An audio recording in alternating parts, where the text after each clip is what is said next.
Você vai ouvir agora uma mensagem nos encontros de paz e vida com o pastor Juahiri Palharim.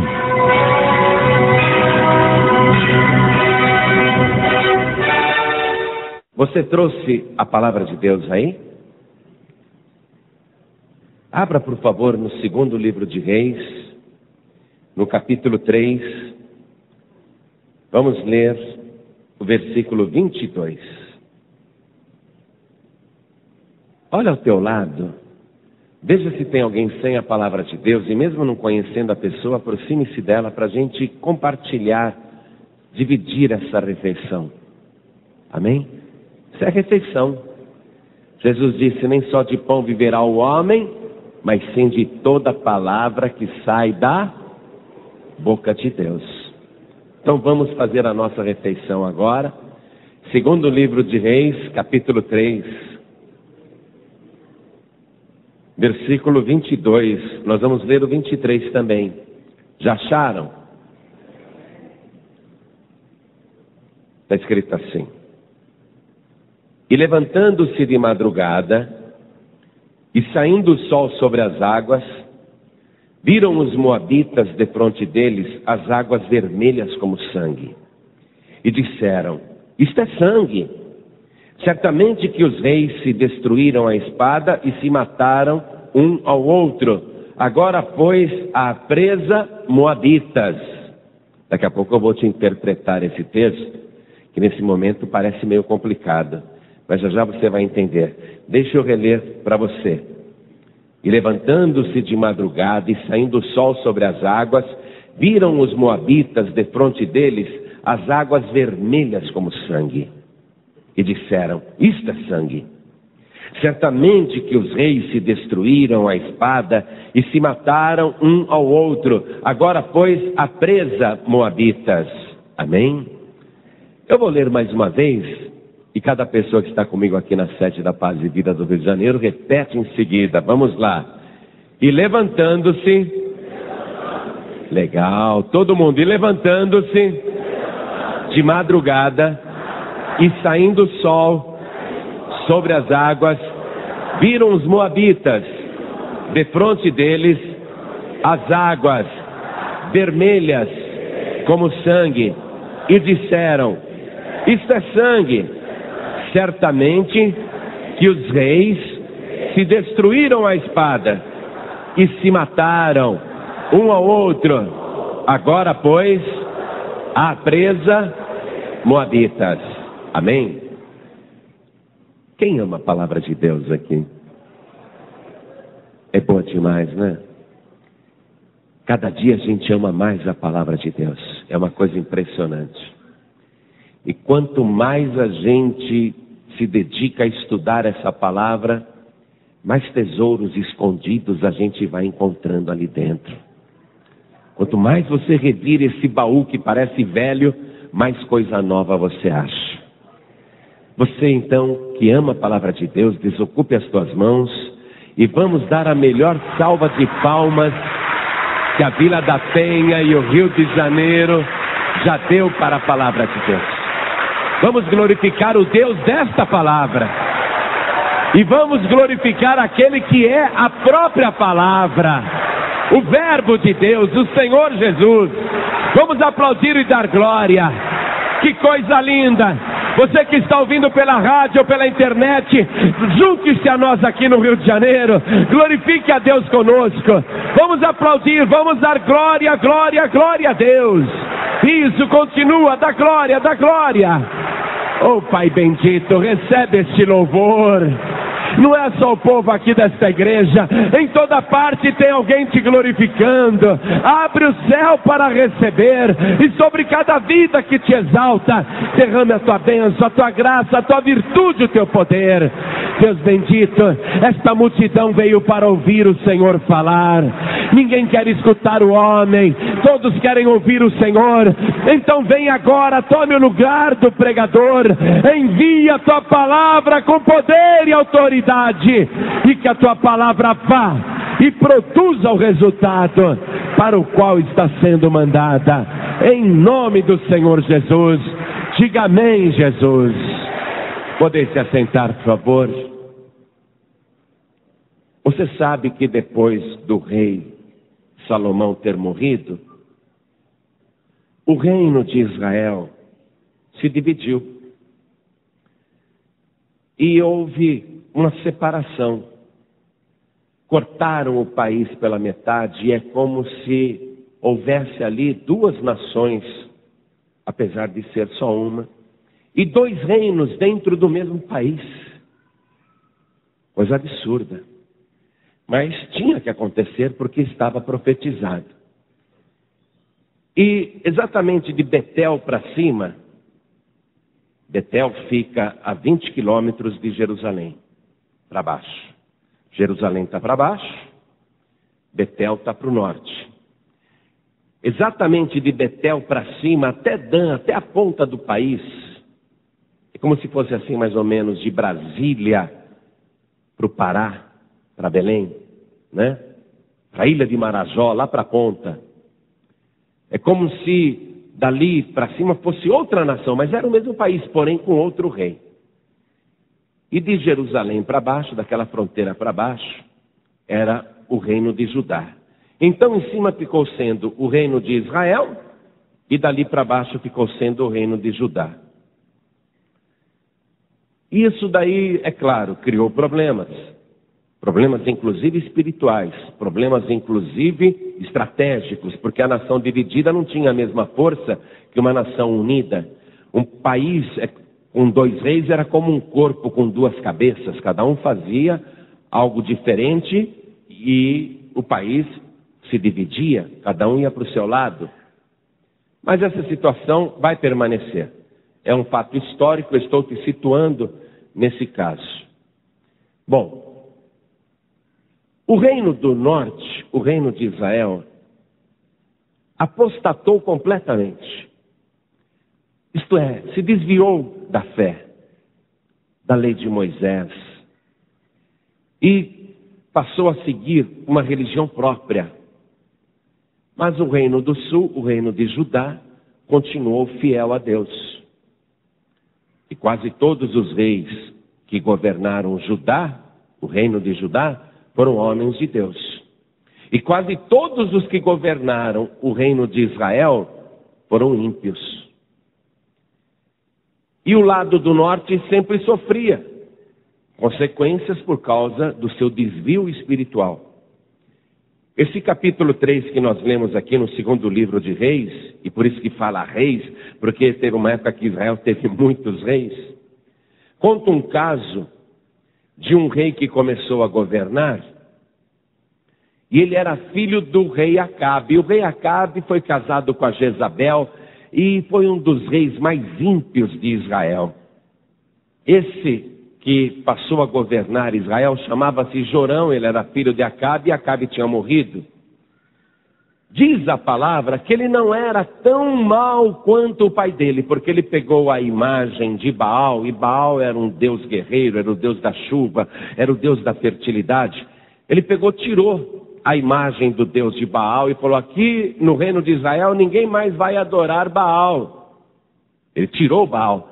E eu creio até que influenciado por aquele episódio quando Elias venceu os profetas de Baal. Ele ficou sabendo da história, Deus desceu fogo do céu, o Deus verdadeiro é o Deus que Elias invocou, os profetas de Baal eram falsos profetas. Então ele falou: para que nós vamos ficar adorando esse Deus Baal que não faz nem chuva descer do céu, não é Deus nenhum da fertilidade, nem fogo desceu do céu. Não vamos perder tempo com Baal. Então ele tirou Baal do reino do norte. E foi uma coisa boa.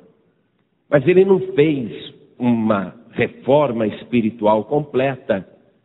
Porque ele manteve no reino do norte, no reino de Israel, a idolatria dos bezerros de ouro. Ele deu continuidade àquele culto pagão dos bezerros de ouro. Ele colocou um bezerro de ouro lá no extremo norte do país, em Dan, e colocou outro bezerro de ouro em Betel, e ele dizia para o povo o que o rei Jeroboão dizia: não precisa ir até Jerusalém, aqui é mais perto. Os deuses que nos tiraram do Egito foram os bezerros de ouro. Vocês não precisam adorar a Deus em Jerusalém, não precisa atravessar a fronteira, fiquem aqui no Reino do Norte. É lógico que essa era uma jogada política, o uso da religião em favor da política. Lógico. Mas apesar do rei Jorão estar envolvido com política e fazer dessa religião também um fator de influência política e controle do povo, Deus não se agradou daquilo. E como consequência dele estar levando o povo ao erro e usando a religião politicamente, como consequência daquilo, Deus levantou o rei Mesa, que era o rei dos Moabitas, para guerrear contra o reino do norte, o reino de Israel. E o rei Jorão, quando viu o exército dos Moabitas vindo contra ele, ele ficou apavorado. Aí ele quis ajuda do reino de Judá, do reino do sul. E ele foi falar com o rei Josafá, e o rei Josafá era um homem de Deus. E quando Jorão chegou para Josafá e falou assim: olha, o rei dos Moabitas está vindo contra mim, você poderia me ajudar nessa guerra? O rei de Judá, o rei Josafá, que era homem de Deus, é evidente que ele quis ajudar até por patriotismo, porque todos ali eram judeus. E ele não ia permitir que um rei estrangeiro invadisse o reino de Israel para fazer mal para os seus irmãos do norte. Então, o rei Josafá, patrioticamente, não espiritualmente, falou: estou à sua disposição. E eu quero que você veja isso aqui comigo, ó. Olha aqui no capítulo 3, no versículo 7. E foi a Josafá, rei de Judá, dizendo: o rei dos Moabitas se revoltou contra mim. Irás tu comigo à guerra contra os Moabitas? E disse ele: subirei e eu serei como tu, o meu povo como o teu povo, e os meus cavalos como os teus cavalos. Essa resposta tão simpática e agradável que Josafá deu para o rei Jorão, não obstante ser uma boa palavra, ela literalmente não está apoiada na fé. Porque o tataravô do rei Josafá, olha o que ele escreveu lá no Salmo 33, versículo 16. Vamos comigo lá, Salmo de número 33, versículo 16. Vamos ver o que o antecedente, o antepassado do rei Josafá disse. Salmo de número 33, versículo 16. Não há rei que se salve com a grandeza de um exército, nem o homem valente se livra pela muita força. O cavalo é vão para a segurança, não livra ninguém com a sua grande força. Olha só o que o rei Davi tinha escrito muitos anos antes. O rei Jorão foi pedir ajuda para outro rei, mas a palavra está declarando: não há rei que salve, nem que livre com seu grande exército. O rei Josafá falou para Jorão: o meu exército será com o teu exército, e os meus cavalos serão com os teus cavalos. Como se isso pudesse dar livramento, quando a palavra de Deus já estava escrita, esse salmo já estava escrito, e já declarava que um rei não pode livrar ninguém com seu grande exército, nem os cavalos com a sua grande força, dar salvação. Então a resposta de Josafá foi puramente patriótica, política também. Veja o que o rei Davi escreveu. Vou continuar aqui no Salmo 33, agora o versículo 18. Eis que os olhos do Senhor estão sobre os que o temem, sobre os que esperam na sua misericórdia. Deus, ele fica contemplando as pessoas que têm esperança nele. Pessoas que estão no meio da batalha, pessoas que estão no meio do perigo, no meio da guerra, no meio da dificuldade, mas que mantêm a sua fé e a sua esperança em Deus. Deus, ele contempla estas pessoas e Deus abençoa aqueles que esperam na sua misericórdia para livrar a sua alma da morte e para os conservar vivos na fome. Essa palavra, não obstante já estar ali, redigida, escrita e ser conhecida, porque os salmos do rei Davi se tornaram famosos ainda durante a sua vida, apesar desta palavra estar lá, não foi esta palavra invocada. Quando Jorão foi procurar Josafá: me ajuda com teu exército, me ajuda com os teus cavalos, ele deveria ter referido a palavra de Deus: olha, A palavra diz que o rei não pode livrar com seu grande exército nem os cavalos no dia da batalha. Vamos buscar a Deus. Mas o rei Josafá falou, não, tudo bem, conte comigo, vamos lá. Vamos à guerra. Aí, detalhe. Um pergunta para o outro, mas que caminho que nós vamos fazer para combater os moabitas? E a resposta de Josafá, vamos lá. Vamos ler aqui, eu estou no capítulo 3. Eu vou ler aqui no versículo 8 agora. E ele disse, por que caminho subiremos? Então disse ele, pelo caminho do deserto de Edom. Olha, pelo deserto. Qual o caminho que eles escolheram? O deserto. Ir para uma batalha no deserto. Iremos pelo caminho do deserto de Edom. E vamos aproveitar, conversar com o rei de Edom, o rei dos Edomitas, e vamos pedir também apoio militar. Vamos pedir aliança militar para que se junte a nós e os 3 reis, o rei de Israel, o rei de Judá e o rei dos Edomitas, entrem em guerra unificada contra os moabitas. Vamos fazer isso. E eles foram. Mas tudo aquilo era estratégia humana, não tinha nada de Deus naquela estratégia. E eles vão começar a padecer necessidade já no caminho. Leia comigo o versículo 9. E partiu o rei de Israel, e o rei de Judá, e o rei de Edom. Veja só, 3 reis, hein? 3 se uniram. E andaram rodeando com uma marcha de 7 dias. E o exército e o gado que os seguia não tinham água. Lógico. Escolheram o caminho pelo deserto. Fizeram uma estratégia humana. Fizeram uma aliança militar e política. Deus não está no meio desse negócio. As ideias que eles tiveram são ideias falíveis. 7 dias depois, eles já estão morrendo de sede, porque não tem água no deserto de Edom. E os exércitos eram numerosos, homens que precisavam comer, porque um guerreiro, um soldado, um militar, se não estiver bem alimentado, ele é fraco. Então eles tiveram que levar muito gado para aquela comida, né, aquela carne toda sustentar os 3 exércitos. Mas não havia água, então o gado começou a morrer e os homens começaram também a morrer. A fome se abateu sobre os 3 exércitos. Mas tudo aquilo é juízo de Deus. E por que está havendo esse juízo de Deus? É por causa de Josafá? Não. Josafá ainda é um homem temente a Deus. É por causa do rei dos Edomitas, ainda que eles tenham aprontado muito contra o povo de Israel, agora eles estão como aliados. Então não é por causa do rei dos Edomitas. É por causa do rei Jorão. E o que o rei Jorão está fazendo de errado, que faz com que a sua vida, ao invés de ir para frente, dê para trás, e ainda prejudique as pessoas que se aproximam dele? O que é que o rei Jorão está fazendo para que o juízo de Deus venha contra ele e prejudique as pessoas à sua volta?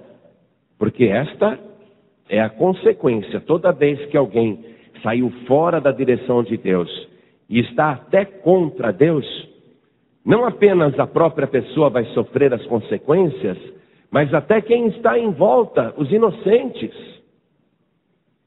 Isso é muito grave. Um dia Moisés orou a Deus, diz ali os contos judaicos da Torá, que um dia Moisés orou para Deus e falou: Senhor, quando aquela peste veio sobre o nosso acampamento, a peste consumiu não só os culpados, mas consumiu também muitos inocentes. Por quê, Senhor? E Deus não respondeu nada para ele. Mas a resposta é esta: quando alguém está totalmente fora da direção de Deus e contra até a palavra de Deus, não apenas esta pessoa sofrerá as consequências pessoalmente, como todos os que estão à sua volta serão prejudicados. Deus não respondeu para Moisés, mas diz o conto judaico que Moisés foi dormir na sua tenda e acordou de manhãzinha com o corpo coberto de formigas e começou a passar a mão e se livrar das formigas ainda na cama, e começou a pisar nas formigas que tinham entrado dentro da sua tenda, e ele matou um monte de formiga porque ele tinha sido mordido por várias formigas. E diz o conto judaico que Moisés ouviu a voz de Deus dizendo: Moisés, por Por que você não matou só as formigas que te morderam? Essa é a consequência quando você age errado. Você vai colher os frutos. Em primeiro lugar é você. Mas as pessoas que estão à tua volta também vão colher esses frutos. E não adianta. Tudo que o ser humano semear, isto colherá. Pastor Neilton me contou que lá em Fortaleza, aquela gangue que assaltava igreja, tinha uma gangue lá no Ceará que assaltava igrejas. Se divertiam, porque é uma moleza assaltar uma igreja, né? Ninguém aqui está armado. Então era uma moleza assaltar igrejas. E eles se divertiam assaltando igrejas. Um dia o pastor Neilton foi procurado lá na sede da Paz e Vida de Fortaleza por um moço que disse: eu fazia parte da gangue, todos nós fomos presos, mas eu me converti na cadeia ouvindo a palavra de Deus pelo rádio. E eu, de todo o bando, foi o único que se converteu. E os teus amigos? Perguntou o pastor Neilton. Os demais todos morreram. Só eu fiquei. E eu só não morri porque eu me converti. Então, quando a pessoa começa a fazer coisas assim contra Deus, sejam pecados, seja o que for, ela primeiramente vai sofrer a consequência, porém, inocentes à sua volta também vão sofrer consequências. Todo mal está vindo sobre esses 3 reis por causa de Jorão. E o que é que Jorão faz de errado? Eu já citei para vocês o caso do bezerro, mas eu quero provar aqui na palavra de Deus. Quero provar isso. Olha aqui no capítulo 3, que nós estamos estudando, diz aqui o versículo 1. E Jorão, filho de Acabe, começou a reinar sobre Israel em Samaria, no 18º ano de Josafá, rei de Judá, e reinou 12 anos. E fez o que era mal aos olhos do Senhor, porém não como seu pai, nem como sua mãe, porque tirou a estátua de Baal que seu pai fizera. O pai dele era o Acabe, a mãe dele era Jezabel. Que belos pais ele tinha. Ele não fez tão mal quanto os seus pais, mas não resta dúvida nenhuma que ele não está agindo bem, porque ele tirou apenas uma parte do problema. Diz aqui o versículo 3, contudo, aderiu aos pecados de Jeroboão, quer dizer, um rei de Israel que teve antes dele, o primeiro rei de Israel, filho de Nebate, que fizera pecar a Israel, e ele não se apartou deles, daqueles pecados. Vamos ver esses pecados aqui no primeiro livro de Reis, capítulo 12, versículo 28. Porque muitas coisas a pessoa faz e não percebe que está atraindo maldição para a sua própria vida e também maldição para as pessoas que estão à sua volta. Primeiro livro de Reis, capítulo 12, versículo 28. Aqui, ó. Pelo que o rei Jeroboão tomou um conselho e fez 2 bezerros de ouro e lhes disse: muito trabalho vos será o subir a Jerusalém. Desde aqui teus deuses, ó Israel, que te fizeram subir da terra do Egito. E pôs um em Betel e colocou o outro em Dan. E este feito se tornou em pecado, pois que o povo ia até Dan, cada um a adorar. Também fez casa dos altos e fez sacerdotes dos mais baixos do povo, que não eram dos filhos de Levi, sacerdotes sem chamada divina e sem qualquer conceito moral. Sacerdotes extremamente liberais e profanos, que se intitulavam profetas de uma falsa religião. Esta foi a consequência, porque ele manteve o erro. Ao invés de corrigir o erro 100%, ele tirou só Baal de Israel, mas não tirou os bezerros de ouro, não tirou os ídolos e manteve os falsos sacerdotes, manteve a falsa religião, manteve a falsa fé, manteve o povo em erro. E a consequência disso é que muita gente perdia a salvação por causa dele.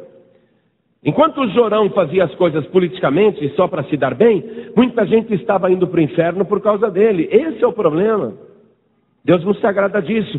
É por isso que o juízo veio agora sobre Jorão, e o rei Josafá e o rei dos Edomitas também vai colher as consequências. Já estão passando fome, já estão em perigo de vida, já estão no meio do deserto, porque fizeram aliança com o ímpio. O ímpio, quando percebe que ele está numa roubada, ele pensa: agora perdi, né? Acabou. perdi. O ímpio, ele entrega os pontos. Mas a pessoa que é temente a Deus, ela não pensa em matar ou morrer.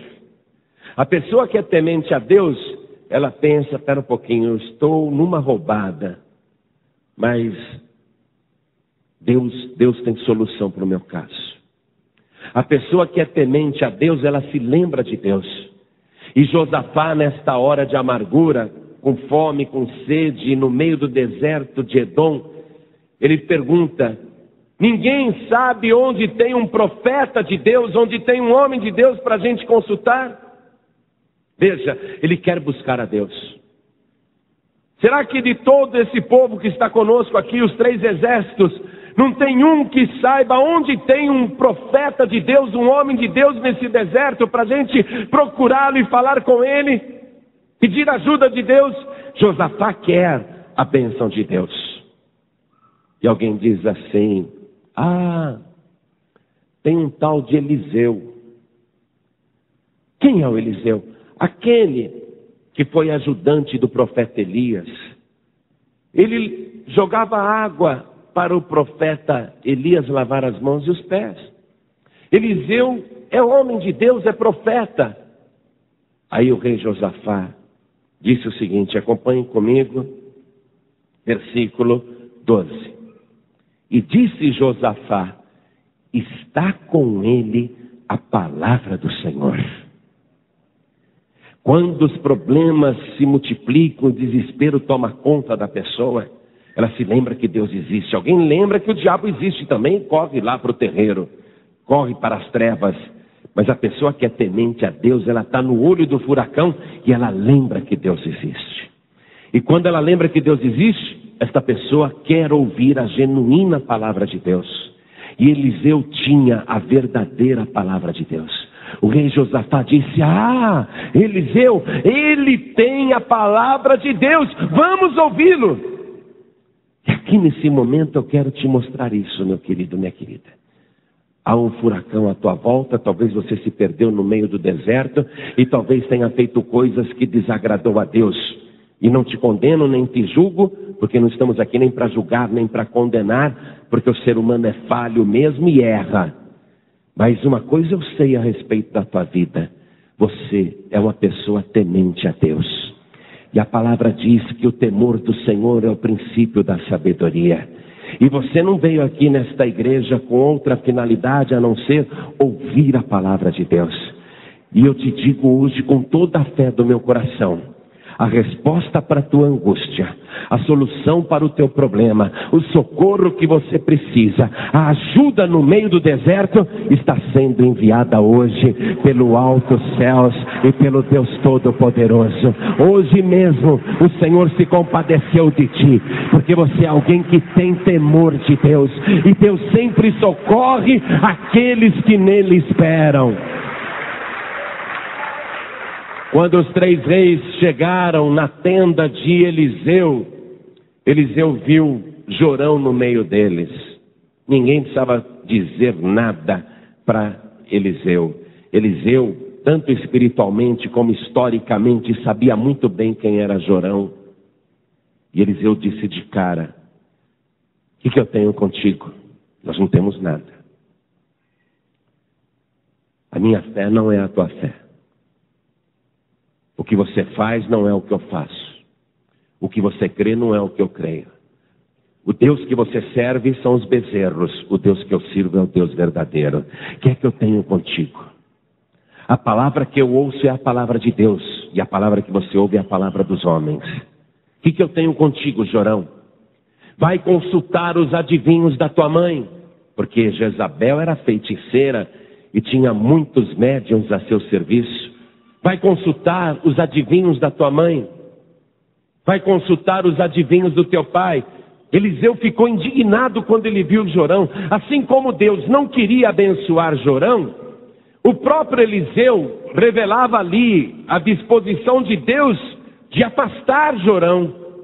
A atitude de Eliseu não era a atitude de uma pessoa orgulhosa. Era uma atitude refletida do Espírito de Deus. Porque Deus já tinha se apartado de Jorão, um homem que não queria saber de Deus. Então também Eliseu, agora refletindo o coração de Deus, porque ele era homem puro de Deus, ele diz: eu não tenho nada contigo, vai consultar os adivinhos da tua mãe e do teu pai. E Jorão diz: é que Deus, o Senhor, resolveu entregar estes 3 reis aqui, o rei de Israel, o rei de Judá e o rei de Edom, resolveu entregar nas mãos do rei dos Moabitas para destruir. É juízo, é sentença. E não disse mais nada. O ímpio sabia que quem estava por trás da represália era o próprio Deus. O ímpio sabe. O ímpio sabe quando tudo está dando errado na vida dele, quando ele está se perdendo, ele sabe que ele está em represália com Deus, que Deus está repreendendo a sua vida. A pessoa sente isso, mas falta temor. Temor para mudar de vida, temor para corrigir o caminho. Prefere andar pelo deserto, prefere fazer aliança com outras pessoas, com pessoas falhas. Se perde totalmente. Mas o ímpio sabe que aquilo é juízo. E Jorão sabia que aquela situação era juízo de Deus. E Eliseu respondeu: olha, se o rei Josafá, o rei de Judá, não estivesse com você, Jorão, eu nem te receberia. Só estou te recebendo em respeito à pessoa do rei Josafá, que é temente e homem de Deus. E aqui tem o inverso da situação que nós estávamos descrevendo. Enquanto o ímpio faz coisas que sobram para os inocentes, quando tem um homem de Deus ou uma mulher de Deus andando com o ímpio, a bênção também vai para o ímpio. O caminho é inverso. Enquanto o ímpio prejudica o justo, o homem de Deus, ele abençoa o ímpio. Se não fosse Josafá, eu não te ouviria, não te atenderia, não te receberia. Mas me tragam aqui uma harpa. Eu quero uma harpa. Me tragam aqui um tangedor, ele diz, um tocador. Um que vai tanger as cordas. Me tragam um tangedor aqui. E arrumam lá uma pessoa que pega uma harpa, se senta ao lado do profeta Eliseu, e os reis ali na frente, e o tocador de harpa começa a dedilhar um salmo a Deus, um louvor a Deus. E aquele louvor começa a mudar o ambiente, começa a mexer com as pessoas que estão em volta, porque o rei de Edom não era temente ao Senhor. O rei de Israel não era temente ao Senhor, mas Josafá era. E aquele louvor que começou a ser entoado, passou a neutralizar toda a influência maligna que estava no local. Porque junto com o rei Jorão, vieram perturbações, vieram tormentos, vieram entidades, vieram espíritos, toda aquela carga maligna que ele carregava, porque ele era mau diante dos olhos do Senhor, ele levava aquilo junto. Mas quando o louvor passou a ser dedilhado, quando o louvor passou a ser enteado, o ambiente foi se transformando. A unção de Deus começou a percorrer aquele pequeno acampamento. A virtude de Deus começou a se mover. Os corações passaram a ser tocados também como se fossem a harpa que o músico dedilhava em louvor a Deus. Os corações também passaram a louvar a Deus. E quando os corações sentiram o louvor a Deus, quando aquele louvor tomou conta do lugar, então o Espírito de Deus se manifestou sobre Eliseu.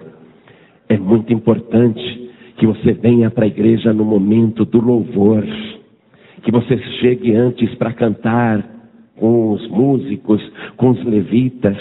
É muito importante que você participe desse louvor. Eu sei que às vezes a pessoa fala assim: não, primeira meia hora é louvor na Paz Vida, eu vou chegar depois de meia hora que a reunião começou, porque eu só estou interessado em ouvir a palavra. A palavra vai ser pregada, como sempre é pregada, mas quando você vem e prepara o teu coração com louvor a Deus, a palavra entra poderosa na tua vida. Aquilo que poderia ser para outra pessoa, acaba sendo para você mesmo. Então começa a chegar mais cedo, vir para o louvor. E quando aquele louvor, o toque da harpa, aquele som bonito das cordas, foi quebrantando os corações, o Espírito de Deus se manifestou.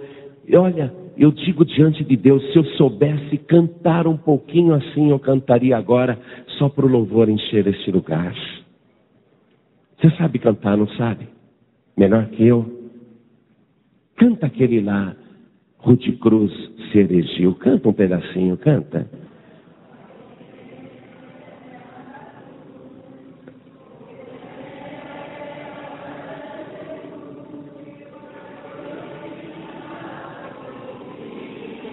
Coisa linda. Eu vou tanger a harpa. Vai, continua louvando.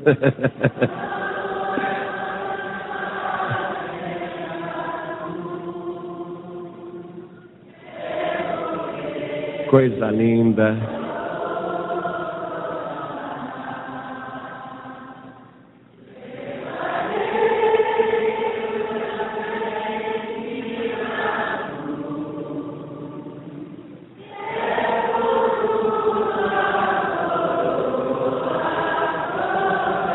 Continua.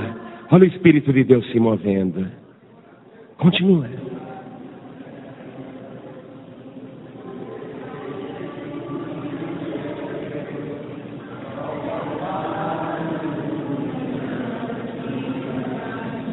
Mais alto.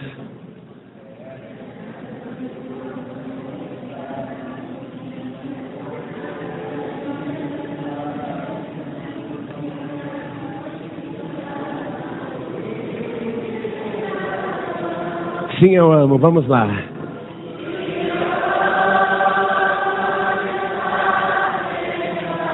Deixa o Espírito de Deus descer sobre a tua vida. Dá liberdade ao Espírito de Deus. Veja como o louvor vai quebrantando corações.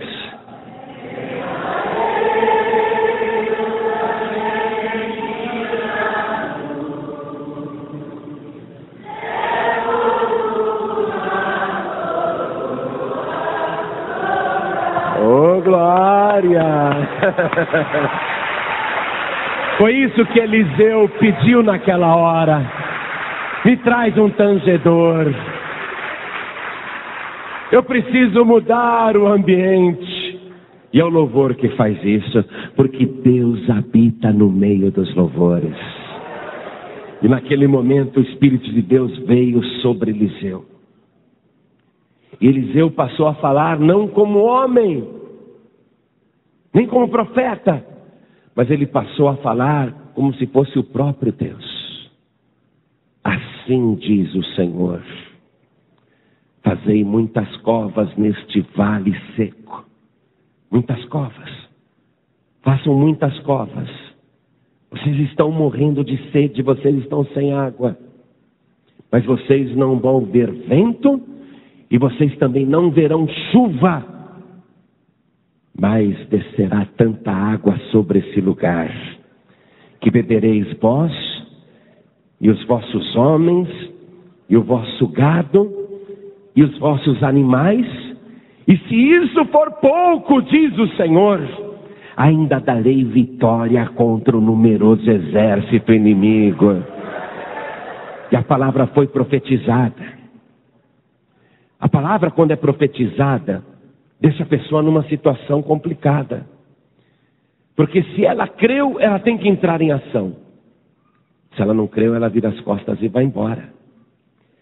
Se a palavra profetizada disse: cavem muitas covas neste deserto, se a pessoa creu, vai fazer as covas. Mas não tem nuvem no céu. Mas a pessoa que creu, ela não vive pela vista, ela vive pela fé.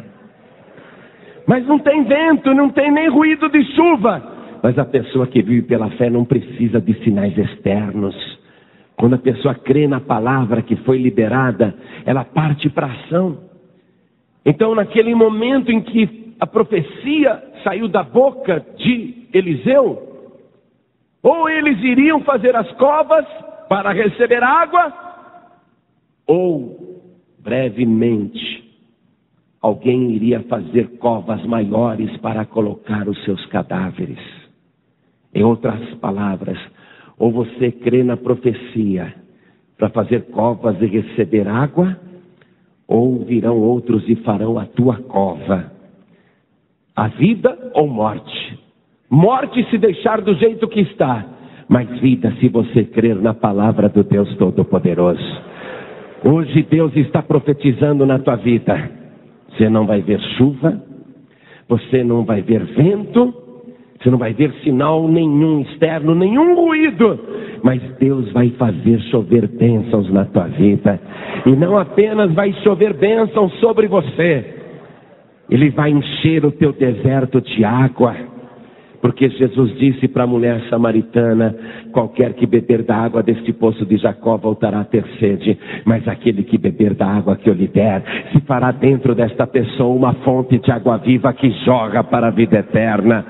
E quando Jesus um dia estava numa festa, ele disse: quem crê em mim, como diz as Escrituras, rios de água viva fluirão de dentro do seu ventre. E isso disse ele, está lá escrito em João 7,39, a respeito do Espírito Santo que haviam de receber todos os que nele crescem. Se você está enfrentando o deserto espiritual, pode preparar aí o teu próprio corpo como se fosse um vaso, porque Deus vai te encher da água viva do Espírito Santo, e vai ser uma água tão poderosa que ela vai jorrar através de você e vai alcançar o trono santo de Deus.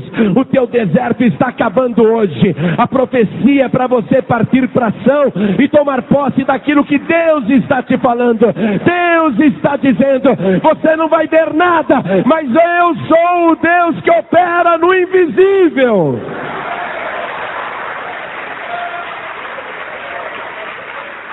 Você sabe que Jesus queria mesmo nos dar, além da salvação e do conhecimento da sua palavra, abrindo o nosso entendimento, o que mais ele desejou foi nos dar o seu Espírito Santo. Você tem andado por tantos desertos. Faz um favor para você mesmo, para você mesma. Vem na quarta-feira aqui na Paz e Vida, reunião do Espírito Santo. Vem fazer as tuas covas aqui na quarta-feira, viu? Se você tem fé, vem fazer tuas covas aqui na quarta-feira, porque o deserto da tua vida já está determinado a acabar, e não é homem que está dizendo, é a palavra do próprio Deus. Você vai viver um novo tempo com Deus, você vai viver um novo momento com Deus, uma relação como você nunca teve antes. Se programe para quarta-feira estar aqui de volta. Olha só. E aí, eles vão fazer as covas no meio do deserto? Ah, que bobagem. Esse profeta é louco. Imagina, para que nós vamos fazer cova se não tem nem nuvem nem vento? A reação deles não foi esta. A reação foi de quem está perdido e crê, e quer um milagre na sua vida. E a pessoa que está perdida e crê e quer viver o milagre, entra em ação. Eles começaram a cavar muitas covas, muitas, para servirem como pequenos açudes. Porque a palavra tinha prometido: vai ter tanta água aqui que vocês vão se saciar. No meio desse deserto vai ter água. E essa é a bondade de Deus. Quem escolheu o deserto foram eles mesmos. Mas eles invocaram a Deus no deserto, e Deus está visitando no deserto. Você se enfiou em confusões sozinho, sozinha. Está no meio do deserto, está no fundo de um poço seco, mas Deus vai te tirar dessa situação. A palavra já foi profetizada.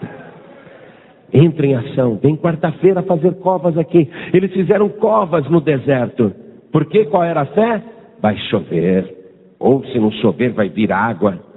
Mas de um jeito ou de outro, de um jeito milagroso, a água vai aparecer. E eles fizeram as covas. E diz aqui a palavra, no versículo 20, que no dia seguinte pela manhã, eles fizeram uma oferta a Deus. Às vezes a pessoa não dá importância para a oferta, mas a oferta sempre está ligada a bênçãos. O que eles querem é fartura e vida. E o que eles fazem? Eles ofertam a Deus. E diz aqui, vamos ler o versículo 20?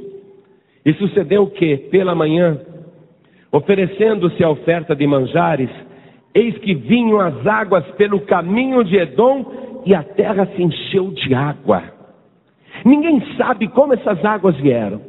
Não veio de um rio, não veio de um poço, não veio de uma erupção, não choveu do céu. Eu sei que de repente eles olharam mas muita água vindo, como se fosse uma enchente. Milagre de Deus. Sabe por quê? O nosso Deus não precisa de nuvem para fazer chover. O nosso Deus não precisa de vento para ter uma tempestade. O nosso Deus não precisa de fonte de água para causar uma inundação. O nosso Deus é o Deus dos impossíveis, que faz o milagre acontecer. O nosso Deus é o que opera contra todas as possibilidades negativas. O nosso Deus faz o milagre surgir. Ele não depende de estrutura para realizar um milagre. Ele só precisa que a pessoa tenha o quê? Fé. Só isso. Se eles não tivessem feito as covas no deserto, não haveria chuva. Porque a prova para receberem as bênçãos, porque Deus mandou a promessa, façam covas, porque eu vou mandar muita água. Se Deus olhasse lá e eles não abriram uma cova, Deus não ia mandar água, porque eles não creram. É que nem a história daquela menina, né? Lá no Nordeste, um pastor estava numa congregação bem pequenininha, uma seca, todo mundo morrendo de fome. E ele ficou avisando a semana inteira: gente, venham para a igreja nesse domingo, porque eu vou fazer uma oração poderosa e vai chover. Vai acabar essa seca aqui no nosso sertão. E todo mundo se empolgou, todos vieram no domingo lá para a igrejinha, e o calor era muito forte, a seca muito grande. E todos foram lá para a igreja. Só uma menininha apareceu com guarda-chuva. Ninguém levou guarda-chuva. Aquela menininha foi a única que acreditou que o pastor ia orar e ia chover. O resto estava indo por ir. Se eles não tivessem feito as covas, ora, Deus ia olhar e dizer: não vou mandar água. Não fizeram as covas, não mostraram que tem fé. A fé sem obras é morta, entende? A pessoa que crê, ela tem que partir para a ação e tem que fazer alguma coisa. Mas eles fizeram as covas, e vieram as águas, e a terra se encheu de água. E aí que entra aquela parte. Os moabitas ficaram sabendo que os 3 exércitos vinham contra eles no deserto de Edom. E os moabitas então se prepararam para a batalha fortemente armados e partiram para a peleja, e no meio do caminho fizeram um acampamento. Então é lá no deserto de Edom que nós vamos lutar contra o rei Josafá, contra o rei Jorão e contra o rei dos Edomitas. Mas vamos ficar aqui no nosso arraial, no nosso acampamento, esperando o momento oportuno para atacar. E eles se levantaram naquela mesma manhã, os moabitas, e o sol estava nascendo, e a terra estava cheia de água. Mas era uma água que não era para estar ali. E quando os moabitas se levantaram pela manhã e o sol estava nascendo, aquele reflexo vermelho do sol nascendo, sabe? Sabe quando o sol nasce e está bem avermelhado? Aquele reflexo avermelhado do sol se projetou sobre as águas que Deus tinha mandado. Olha a estratégia de Deus. E os moabitas, quando olharam, disseram: é sangue. Os 3 reis se desentenderam entre eles, Judá, Israel e Edom. O rei Josafá, o rei Jorão e o rei dos Edomitas, eles se desentenderam, brigaram. A espada de um virou contra o outro, eles se mataram. Tudo aquilo é sangue mesmo. Eles estão mortos. Vamos para o acampamento pegar o despojo. Vamos saquear os cadáveres. E eles deixaram as armas no arraial deles e foram correndo para buscar os despojos. Quando chegaram lá, olha o que diz a palavra, amados. Versículo 24.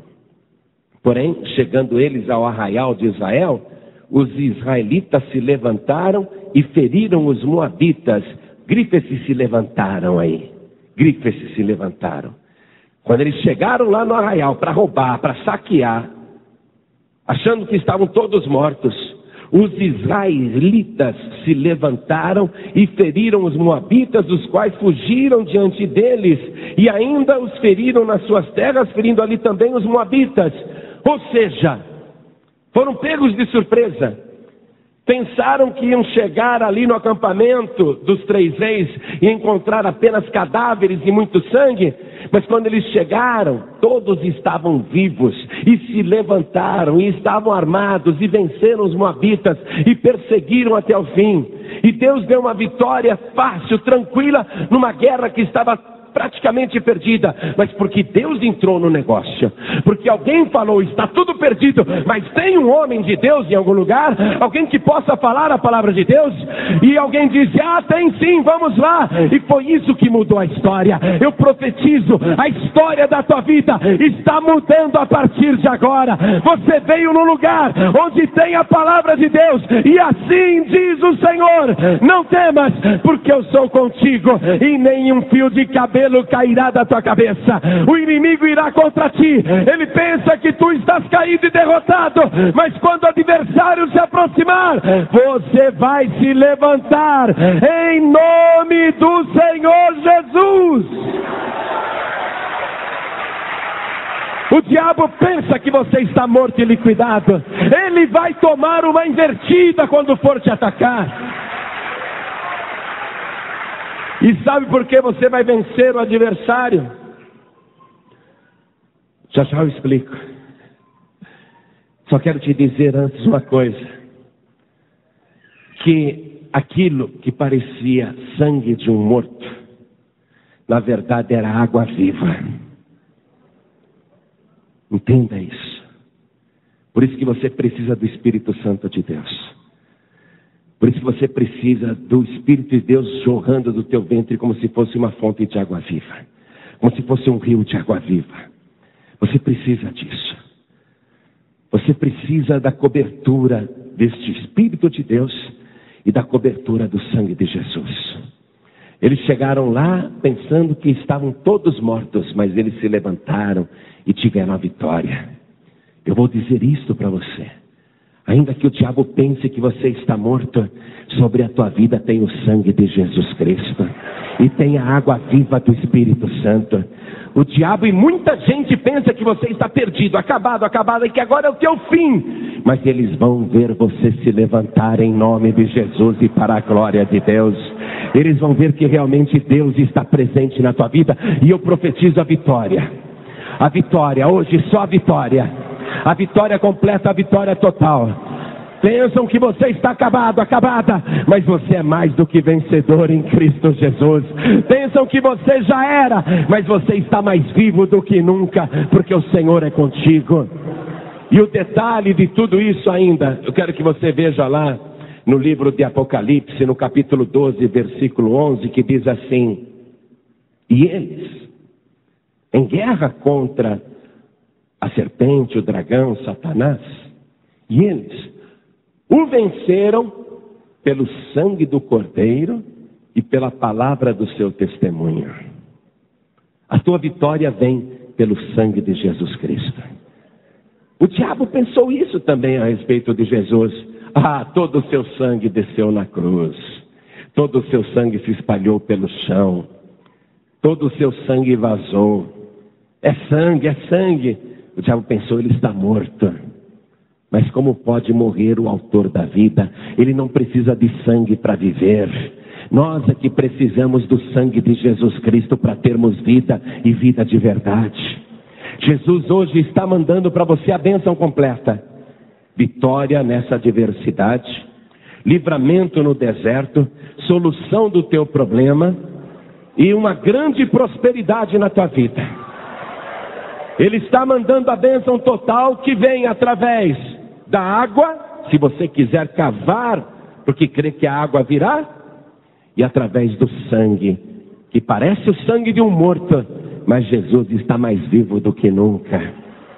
Através do Espírito e através do sangue de Jesus, você tem a vitória completa. Fique de pé no seu lugar, por favor. Hoje, meu amado, minha amada, você pode ter perdido muitas oportunidades, porque fez o que era mal diante dos olhos do Senhor.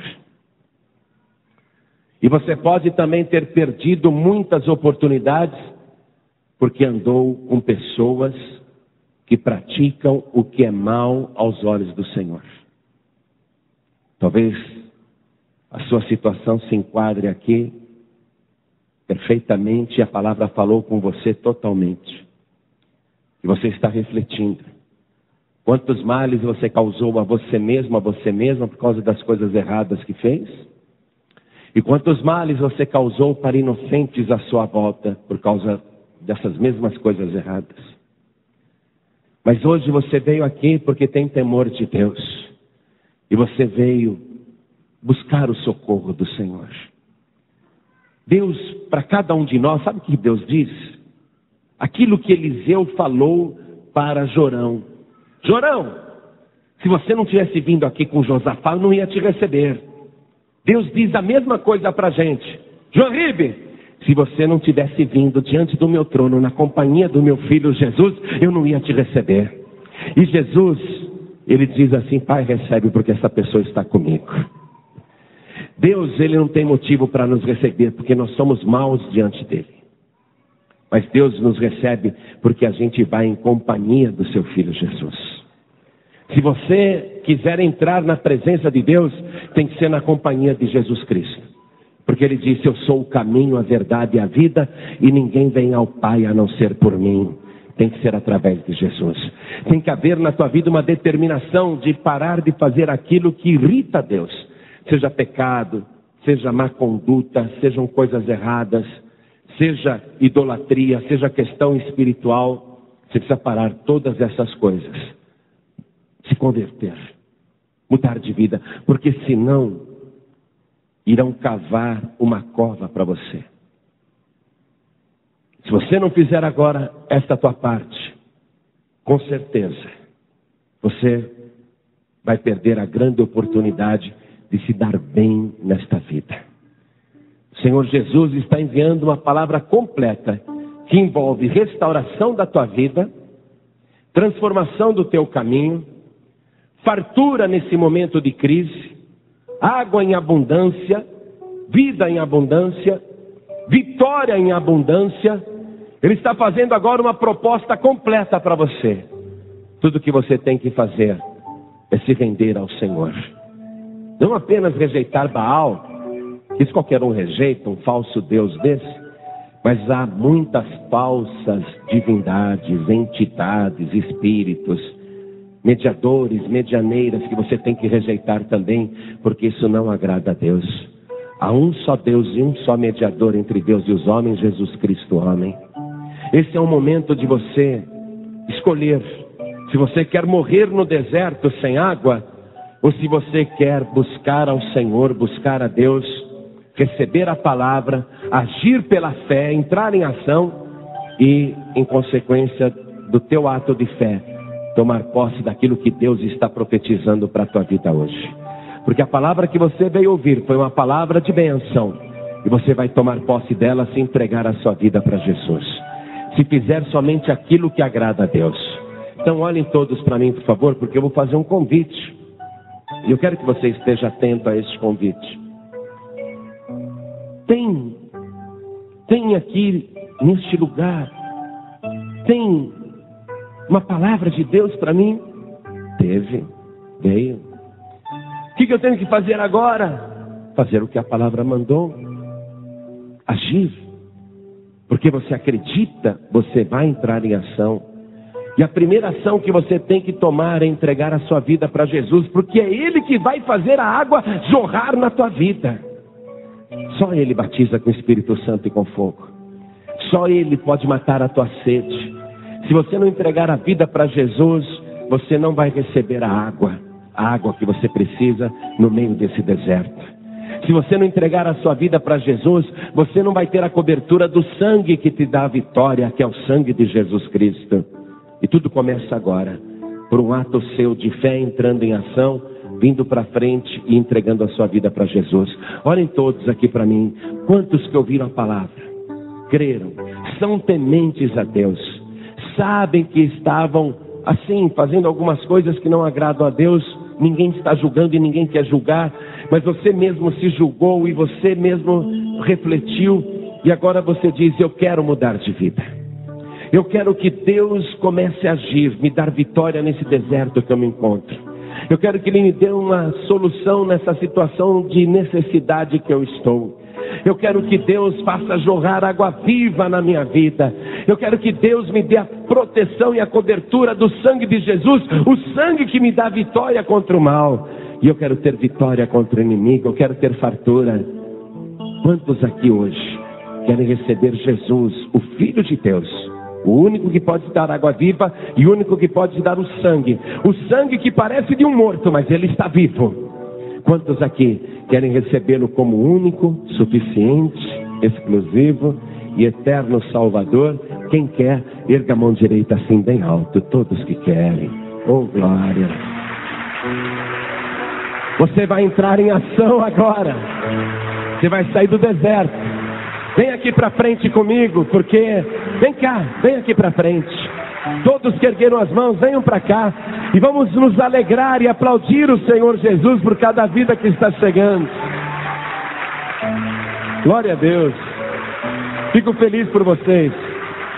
Vamos aplaudir mais o Senhor Jesus. Vem para cá. Olha quanta gente. Vamos aplaudir mais o Senhor. A água viva já está jorrando. Glória a Deus. É a cobertura do sangue de Jesus.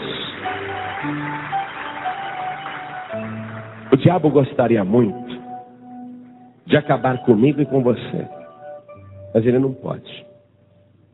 Porque quem entrega a vida para Jesus não pode mais morrer. Jesus disse: passou da morte para a vida.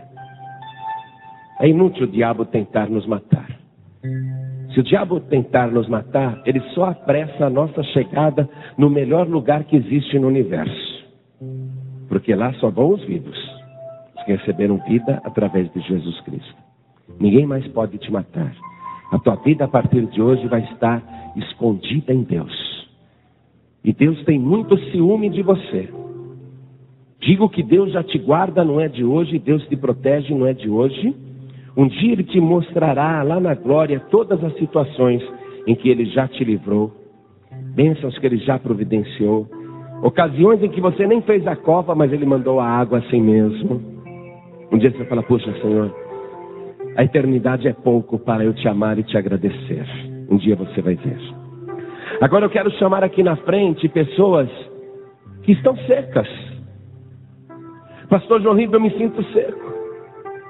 Eu estou muito seco. Meu pasto está seco. A minha vida está seca. Eu quero verdejar. Eu quero frutificar. Eu quero sentir a vida em mim, a vida do Senhor. Ultimamente eu não estou sentindo. Você que está nessa situação, esse teu deserto vai ser regado pela água viva do Senhor Jesus. Ele vai fazer o teu deserto florescer e se transformar num jardim. Você que está sentindo a tua vida seca, vem aqui para frente, porque nós vamos orar e você vai ser restaurado, restaurada. Venha, em nome de Jesus. Glória a Deus. A pessoa que tem fé e acredita, ela parte para ação, e é isso que você está fazendo. Glória a Deus, vem para cá. Vamos aplaudir mais o Senhor Jesus. Enquanto tantas vidas estão chegando, quero falar com você que está nos ouvindo pela rádio, você que está nos ouvindo pela internet. Eu sei que você sentiu a distância, o frescor da água viva. Eu sei que você sentiu a distância, o poder do sangue de Jesus. E eu sei que você está cansado, cansada disso. E que você quer o socorro de Deus. Você que está ouvindo pelo rádio e pela internet, eu sei que você é temente a Deus. É por isso que você continua até agora aí ouvindo a palavra. E eu faço esse convite também. Quer vida de verdade? Quer que o Senhor faça jorrar água viva sobre você, sobre o teu deserto? Quer voltar para Jesus? Quer entregar a vida para Jesus? Se você quer, se ajoelhe ao lado do teu rádio, onde você estiver. Se ajoelhe ao lado do teu computador, se você está acompanhando pela internet. Se ajoelhe aí ao lado do teu computador. Você que está dirigindo e a palavra falou com você, quer entregar a vida para Jesus? Então diminui a velocidade um pouquinho, coloque a mão direita sobre o teu coração e espere, porque já já nós vamos orar. E eu vou pedir para cada pessoa que veio aqui para frente, que se ajoelhe comigo diante do altar. Nós estamos de joelhos agora diante de Deus. Está escrito que um dia, até quem não quer, vai ter que dobrar o seu joelho diante dele.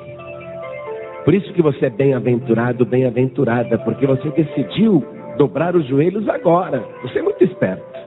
Você é muito esperta. Você dobrou o joelho antes de ser necessário. Porque um dia todo joelho se dobrará e toda língua confessará que Jesus Cristo é o Senhor, para a glória de Deus Pai. Até os que não gostam dele, um dia vão ter que confessar que Jesus é o Senhor. Mas você é um bem-aventurado, é uma bem-aventurada, porque tomou essa decisão agora.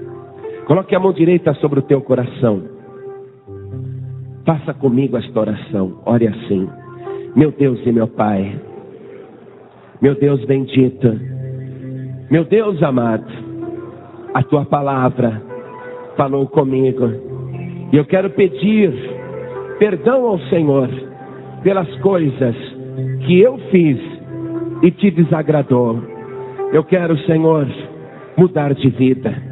E a primeira decisão que eu tomo agora é me arrepender dos meus pecados e das coisas erradas que fiz. E abrir mão de qualquer outro Deus, ou qualquer entidade, ou qualquer espírito, ou qualquer ídolo. Eu abro mão agora de qualquer falso Deus, para declarar de joelhos e com a minha boca que eu não tenho outro Senhor, nem outro Salvador, a não ser o meu Senhor Jesus, que é suficiente para mim e por toda eternidade é o meu Redentor. Meu Pai querido, eu estou orando ao Senhor para suplicar, perdoa os meus pecados.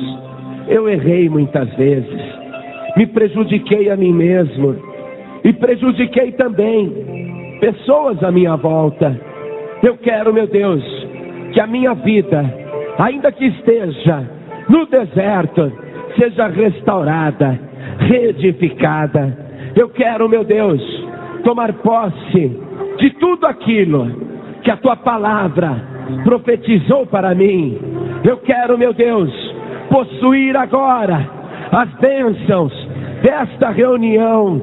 Eu tomo posse, em nome de Jesus, por tudo aquilo que foi prometido, que foi profetizado. Eu tomo posse, Senhor, principalmente da minha salvação. Senhor, não deixe a minha vida ficar seca, não deixe faltar em mim o teu Espírito Santo. Eu quero fazer covas, eu quero te buscar, eu quero vir aqui quarta-feira buscar o teu Espírito.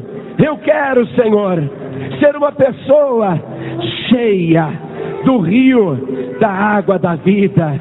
Meu Deus da glória, eu te suplico, me recebe, Senhor. Faça o favor de me receber por tua graça. Me receba agora. Eu preciso do Senhor.